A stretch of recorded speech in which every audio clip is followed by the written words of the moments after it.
to 50 soldiers have landed in Yemen's strategic port of Aden for a reconnaissance mission, and more troops are coming. The deploying of Saudi-led forces seeks the goal to help forces loyal to US, Saudi proxy president Abdurrabbu Mansur Hadi. Lately, a spokesman from the Saudi-led coalition, Brigadier General Ahmed As-Siri, has denied the claims about ground operation in the port. There are no foreign forces in Aden, but the coalition continues to help fight against the Houthi militia, As-Siri said in a statement.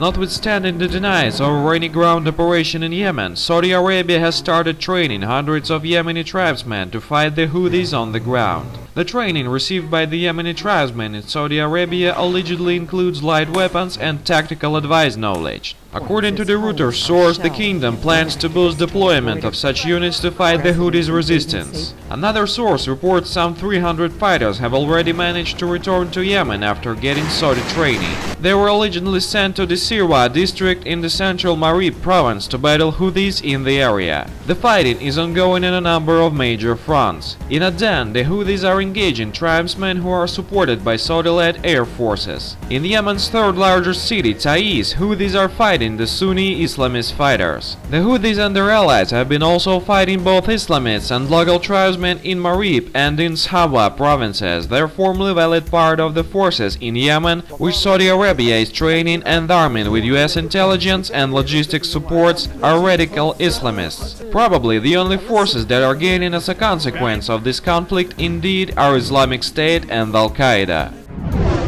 Senegal Foreign Minister Mankeur Ndiaye confirmed on Monday that the West African nation would be sending a detachment of 2,100 troops to Saudi Arabia as part of an international coalition cobbled together by the kingdom in its war effort in Yemen. The amazing fact that Senegal declared involvement in a war thousands of miles away from its borders, while dangerous West African terrorist group Boko Haram has declared allegiance to the Islamic State and has changed the name to Islamic State's West Africa Province, or ISWAP. Furthermore, Senegal force isn't engaged in interstate coalition which opposes ISWAP in the region. Human Rights Watch says it has credible evidence that the Saudi coalition has used cluster munitions supplied by the United States in its airstrikes against targets, include those close to cities and villages. In recent weeks, the US-backed coalition has used cluster bombs in Yemen's northern Sa'ada Governorate, a region bordering Saudi Arabia which is historically controlled by the Houthis. Cluster munitions pose long-term dangers and are prohibited by a 2008 treaty adopted by 116 countries. The World Health Organization said recently that at least 944 Yemenis have been killed and nearly 3,500 injured since the start of airstrikes campaign in Yemen. Now we perceive the reason of these numbers.